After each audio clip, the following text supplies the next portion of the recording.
What is going on, guys? In today's video I will show you the new best Ice Strike Monk build in Path of Exiles 2 0.3 update. This build has quickly become one of my most favorite ones, because it manages to combine the speed and the rhythm of a melee combat with the safety and explosiveness of the cold damage scaling. The backbone of this build is the Invoker's Ascendancy, which is absolutely the best fit for any type of player, but especially hardcore. The meditate skill will allow us to stack an oversized energy shield pull by giving us a massive defensive buffer. Then lead me through the Grace Ascendancy, will ramp up our spirit, which we channel directly into the Ghost Dance, Elemental Conflux, Wind Dancer and the Herald of the Ice. These will work in the background for crazy buffs. Then on the damage side, the Ascendancy nodes like I Am the Thunder and I Shall Rage are what pushes the setup from strong to downright godlike. They give us valuable scaling options and ramp up our damage multipliers in ways that feel instantly impactful the moment that you invest into them. With a solid staff in hand, most of your map clearing is completely easy. Then Shattering Palm, Herald of the Ice and the Frozen Spite will tear through the packs with near effortless speed. When you do encounter tankier rares or the bosses, then we shift into the gears, so you will lean into the Quarterstaff in the combination with the Aeolith Shines to generate power charges and then transition into the Charge Staff and the Tempest Belt, and then let the Ice Strike handle the heavy lifting for the single target burst damage. Sustain is another highlight of this build. Right now you can run both, so Clarity 1 and Clarity 2 simultaneously, and the bonuses will stack.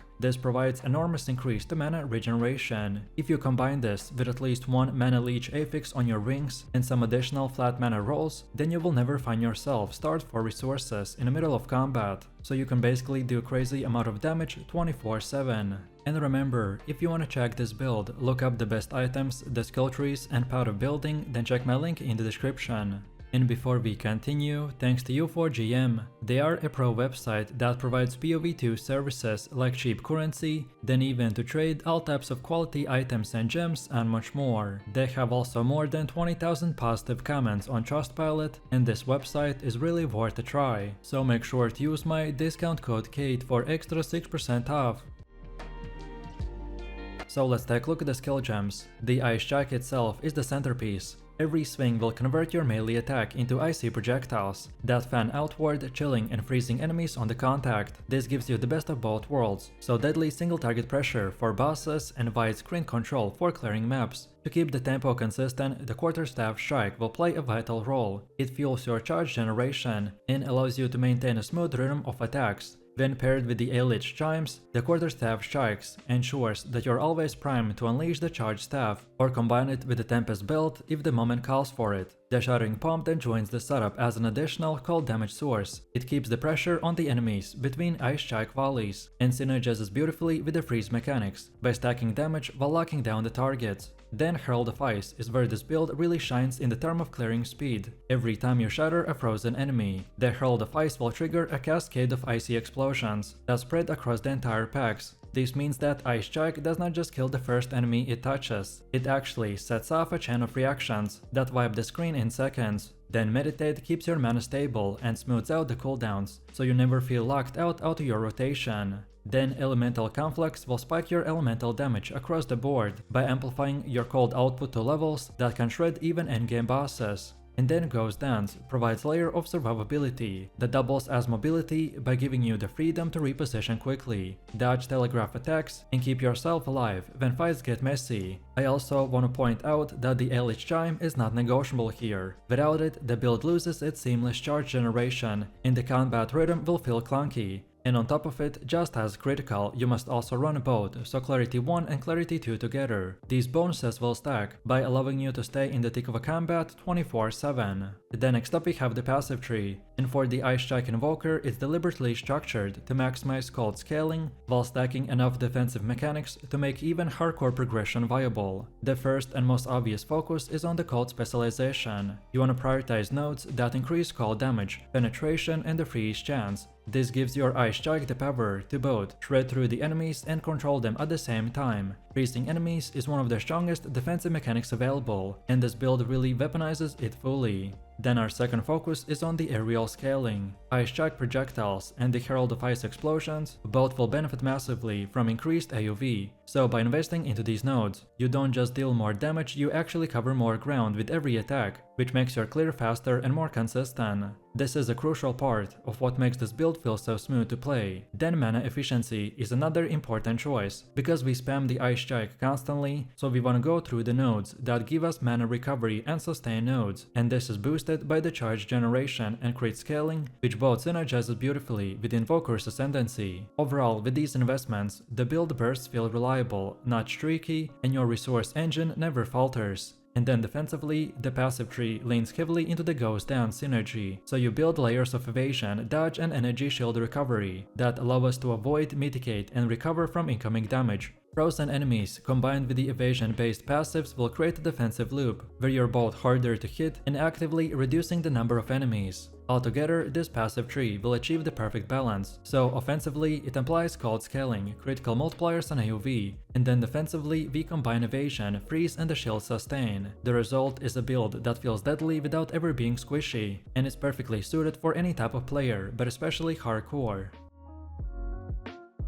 Next we got Ascendancy, and its progression is straightforward, but absolutely essential to make this build's identity. So first you grab I Am the Thunder. This keystone takes the Ice Strike and makes it feel powerful immediately by multiplying its cold damage output and giving your hits devastating punches. Next you move into and I Shall Rage. This setup adds an explosive stacking of scaling that interacts with the crit multipliers and charge generation by turning your damage spikes into truly lethal bursts. Then the third choice is Lead Me Through the Grace. This is where the spirit generation becomes a central mechanic by feeding Ghost Dance, the Wind Dancer and the Herald of Ice all at once. It's the Ascendancy node that ties everything together, so offense, defense and mobility. And finally you take Fate as a choice, which adds the sustain and reliance that you will need for the endgame. With this final step, the build becomes fully active, by giving you both consistency and raw power in every fight. Then next we have the Atlas tree, and for here the Ice Strike is built around consistency and monster density, so in the current patch the central clusters of notables is especially strong, and this build leans into them heavily. The Essence and Harvest are your first picks, because they provide reliable crafting opportunities and guaranteed fights. From there we path into the expanded chunk boxes Legion and Expedition, and then on the top of the tree you move into the bossing nodes, by giving yourself consistent access to the Maven, Conqueror and the Elder. The idea here is simple. Don't scatter investments all across the tree, but just cluster around synergies. So Essence combined with the chunk boxes will guarantee consistent value every map. Then Harvest will ensure deterministic crafting pathways by fueling steady gear upgrades.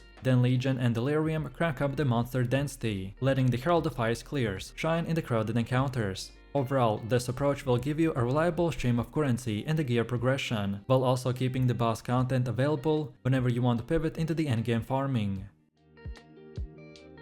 Next, let's take a look at the gear, and here you just need to follow a very simple rule. Stack survivability while also stacking staff-based damage. The first priority is capping your resistances at 75% across the board. Without that, you simply won't survive in the red maps. Once resistances are handled, then you want to focus on the energy shield, life, dexterity, physical damage scaling, evasion and even attack speed. These are the stats that make your build OP, so your main hand weapon should be the Razor Quarterstaff. This is where the bulk of your damage comes from, so invest heavily in increased physical damage rolls, flat cold damage and critical multipliers. From there, your Helmet Ancestral Tiara is the best option, thanks to its energy shield and evasion combination. Then the Falconer's Jacket is the armor of our choice, by offering a balanced package from survivability to the offense. Then the Sakema's Sandals will provide the movement speed and resistances that you want on the boots, while the Breach and the Topaz Ring will handle the mana leech, flat mana scaling and defensive bonuses. Then the Lunar Amulet will offer cold scaling and the crit synergy, making it a natural fit for this setup. Then the Grim Gloves will stack attack speed and resistances, while Ingenuity Belt will ensure sustain and defensive stacks. Overall, every piece of this gear plays a role,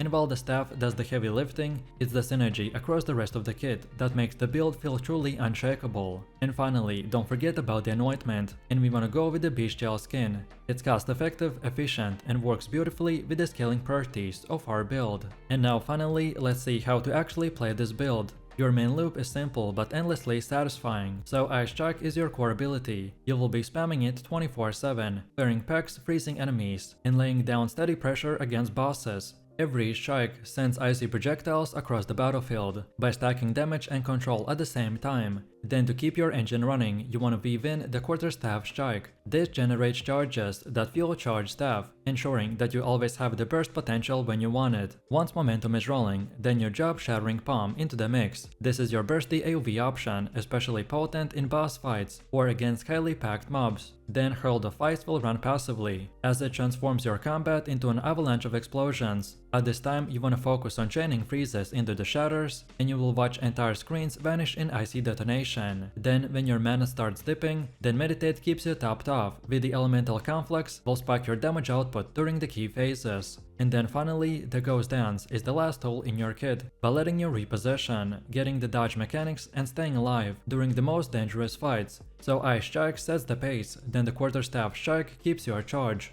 then Shattering Palm adds an explosive burst. Hurl of Ice will handle the map clearing, while Meditate keeps you topped off on the mana, and Ghost Dance ties it all together with insane mobility. Overall, if you're looking for a super fun and high DPS monk build in the 0.3, then here it is.